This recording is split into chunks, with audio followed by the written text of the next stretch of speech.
the great possession.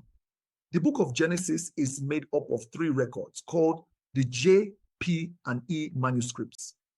Tonight, I will refer to the E manuscript, which begins with the 15th chapter of Genesis. As the sun was going down, Abram fell into a deep sleep, and great darkness fell upon him. Then the Lord said to Abram, know for a surety that your descendants will be sojourners in a land that is not theirs. They will be slaves there, and they will be oppressed for 400 years. After that, they will come out with great possessions. Abraham believed, and it was accounted unto him for righteousness. Here we discover that it is not what man is, but what he trusts God to do that saves him, believing that God the Father has prepared the way for his banished sons to return. In the state of faith, you accepted the verdict that you would be enslaved for 400 years. Now, when you read this statement, you may think in terms of time as we know it, but that is not part of the mystery.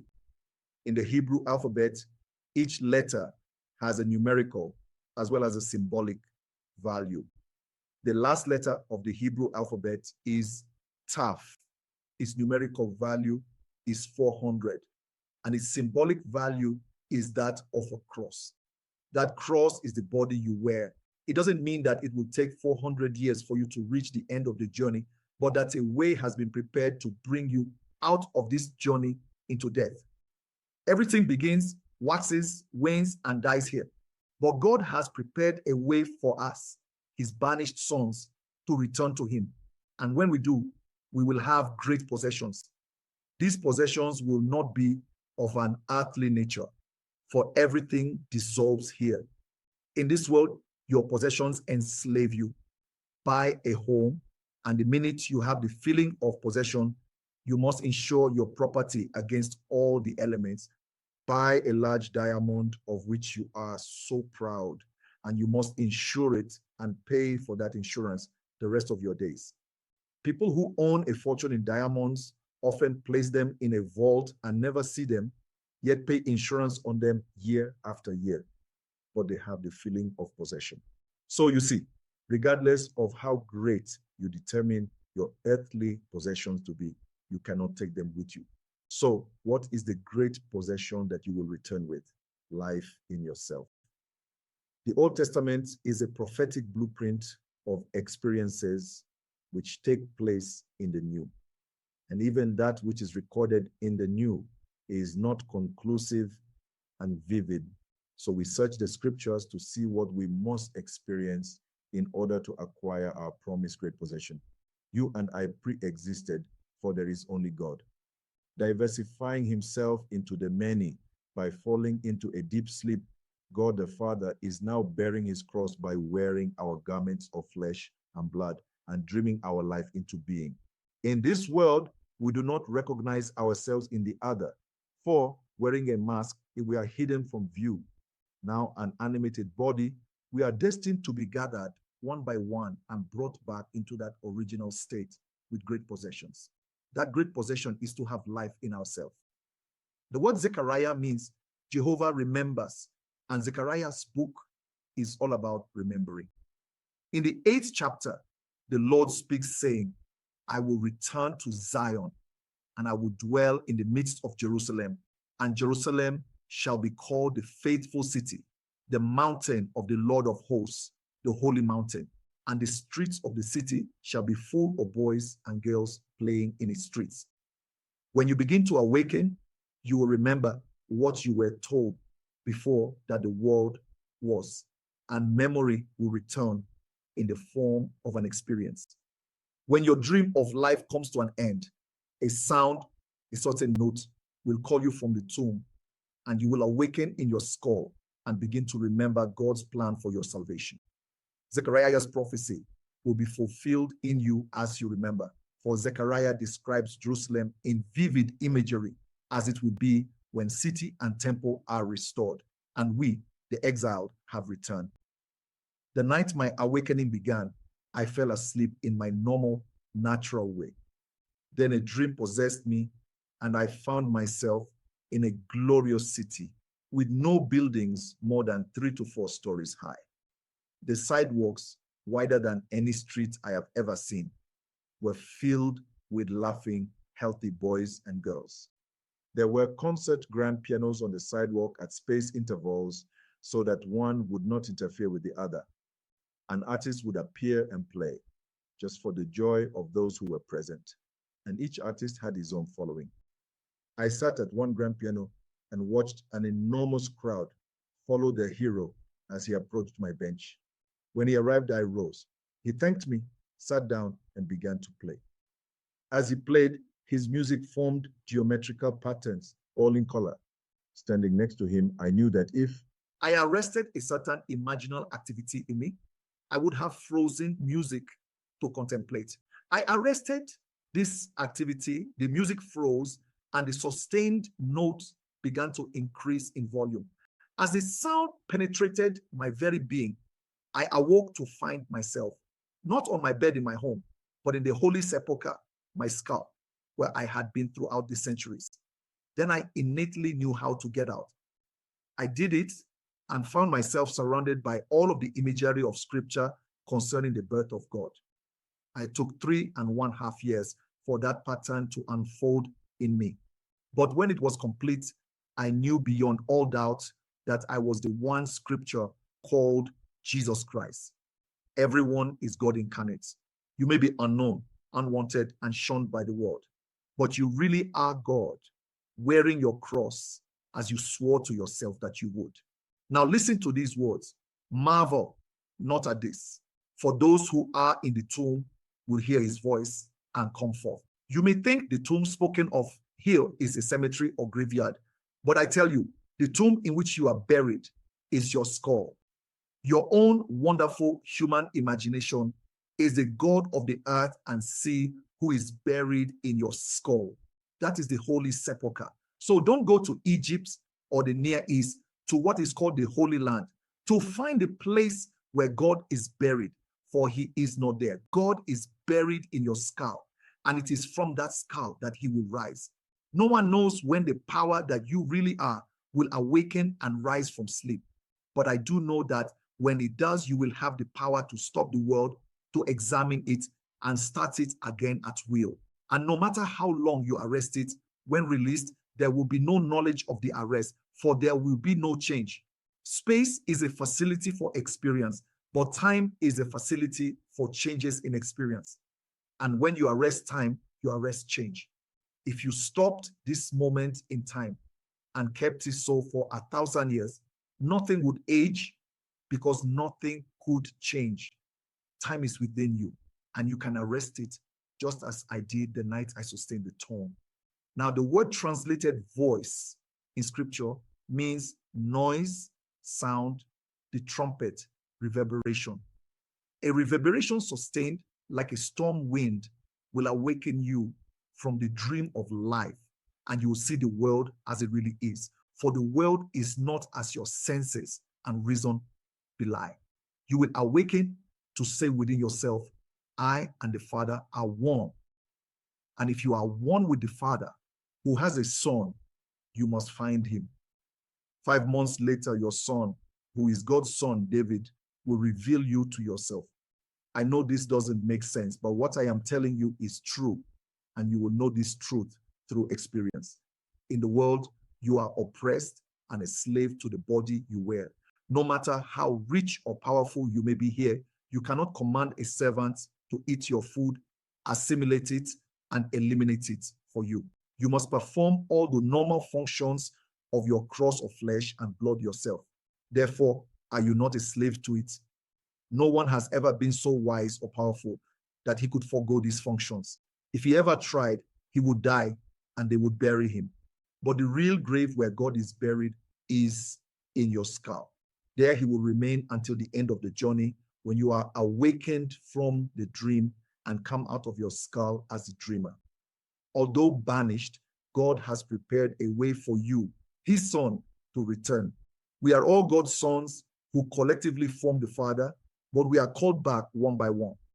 Each one of us is so unique, we cannot be called in pairs or groups.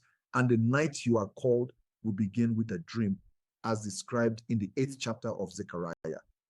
I, who have told you what to expect, will physically disappear, but I will send the Holy Spirit, who is the Spirit of truth. He will bring to your remembrance all that I have said to you. Having proclaimed to you that I am the truth, who can I send but myself?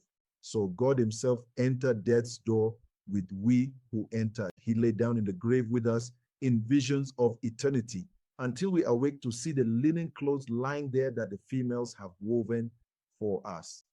Your mother wove your garment of flesh and blood, called the linen cloth, and one day you will come out of it, never to return.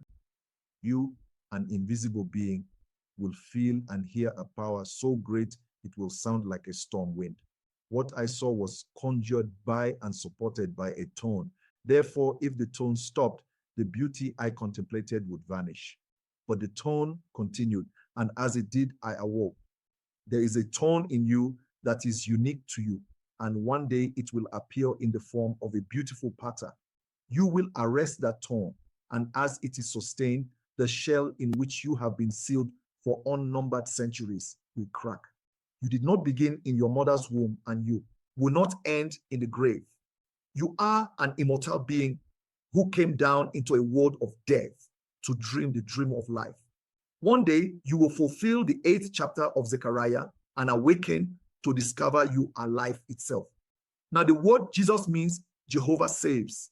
And when Jesus is born, Jehovah is born. So when you come out of the shell in which you placed yourself, you are saved. Today, with all of our knowledge, we still do not know how a sperm can penetrate the surface of an egg and make that which is inside come forth in the likeness of the one who penetrated that. For all things bring forth after their kind. Now, if God is bringing forth that which is after his kind, it has to be God who is born. Having entered the skull, you're still dead.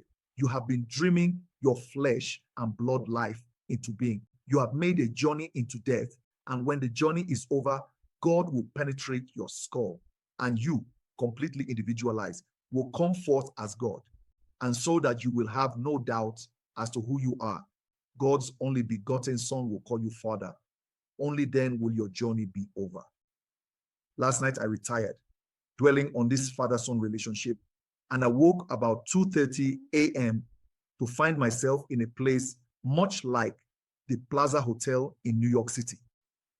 I had just checked out and turned to see my brother, Fred, checking in. As I went over to greet him, I saw my nephew, Philip, Fred's son, approach. Then I did the strangest thing. I introduced Philip to Fred, and as they shook hands, I realized they didn't know one another. Fred knew I was his brother, and Philip knew me as his uncle. But the father-son relationship, they did not remember. Now, let us turn to scripture.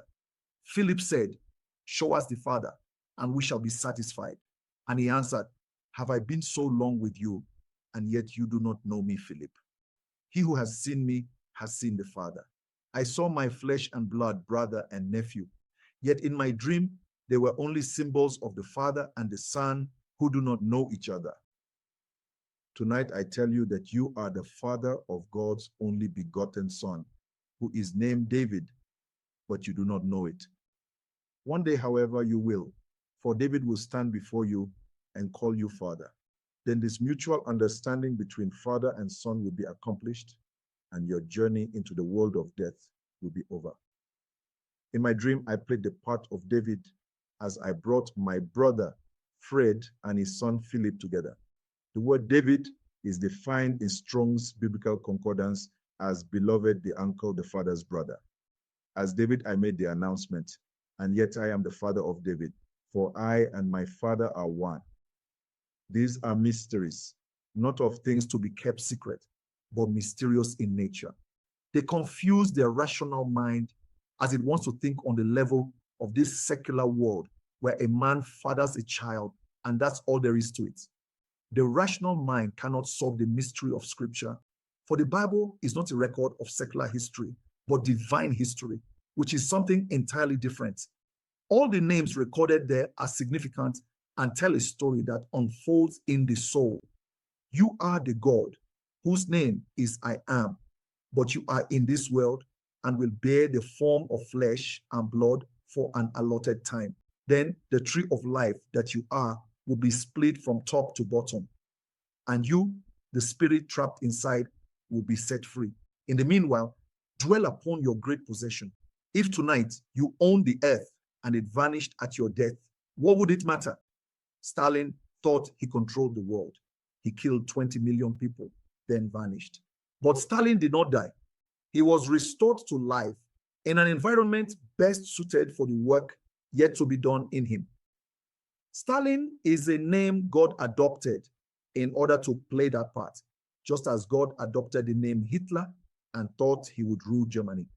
They are all restored to life now and adopted other names in order to continue the work that must be done in them. For in the end, they too will be redeemed. Everyone will be redeemed because everyone is aware that he is and therefore saying, I am. And that is the name of God. While playing their part, they were used, and although they do not know it, they are God, moving towards their ultimate good. Now forget the individual and return to Scripture, for you are only here to fulfill it. Even though I have completed the story as told in the New Testament, every night I find myself reenacting the prophecy of the Old Testament. As I dwell upon a promise of the old, the waves begin to break in my consciousness, as it did last night, and I am shown the perfect representation of the lack of memory of the father-son relationship. In the past, my brother used to say, of my 4 children, the one I do not understand is Philip. They looked like each other, but had nothing in common on physical level. And here on the spiritual level, they did not know their physical relationship. I had to remind my brother of the relationship between Philip and Fred. He knew my brother Fred, but did not identify himself with the name. Everything contains within itself the capacity for symbolic significance. There isn't a dream that is insignificant, but we are past masters of their misinterpretation.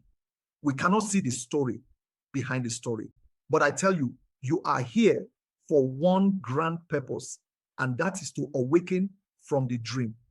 And when you do, you will have power in yourself. As the Father has power in himself, so he has granted the Son also to have power in himself.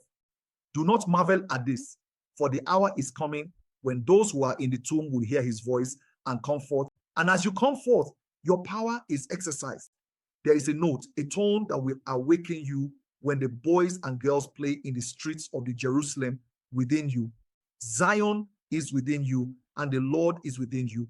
For the entire drama unfolds in the imagination. One day you will be so completely carried away with the beauty of something produced by a note that you will arrest it. That sustained note will cause you to awaken to the truth that you are the Christ of Scripture, the Jehovah of the Old Testament.